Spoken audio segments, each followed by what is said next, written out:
Chapter 2. The creation of man and woman.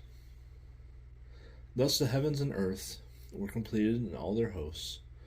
By the seventh day God completed his work which he had done, and he rested on the seventh day from all his work which he had done.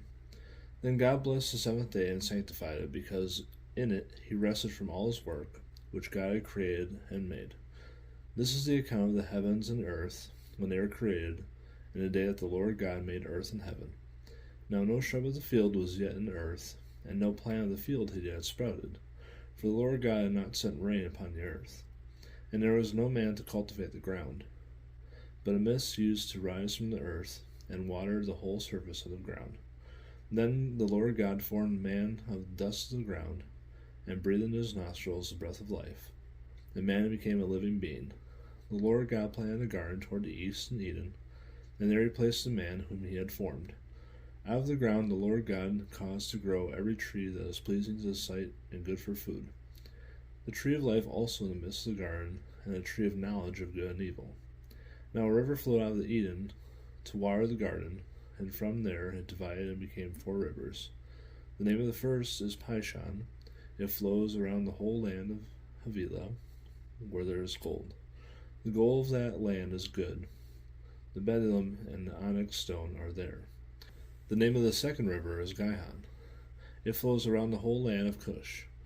The name of the third river is Tigris. It flows east of Assyria. And the fourth river is the Euphrates. Then the Lord God took the man and put him into the garden of Eden to cultivate and keep it. The Lord God commanded the man, saying, From any tree of the garden you may eat freely, but from the tree of the knowledge of good and evil you shall not eat. For in the day that you eat from it you will surely die. Then the Lord God said, It is not good for the man to be alone. I will make for him a helper suitable for him. Out of the ground the Lord God formed every beast of the field and every bird of the sky, and brought them to the man to see what he would call them. And whatever the man called a living creature, that was its name. The man gave names to all the cattle, and to the birds of the sky, and to every beast of the field, but for Adam there was not found a helper suitable for him. So the Lord God caused a deep sleep to fall upon a man, and he slept. Then he took one of his ribs, and closed up the flesh of the place.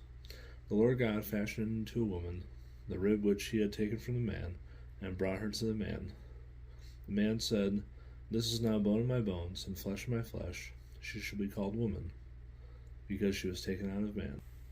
For this reason a man shall leave his father and his mother, and be joined to his wife, and they shall become one flesh. And the man and his wife were both naked, and were not ashamed.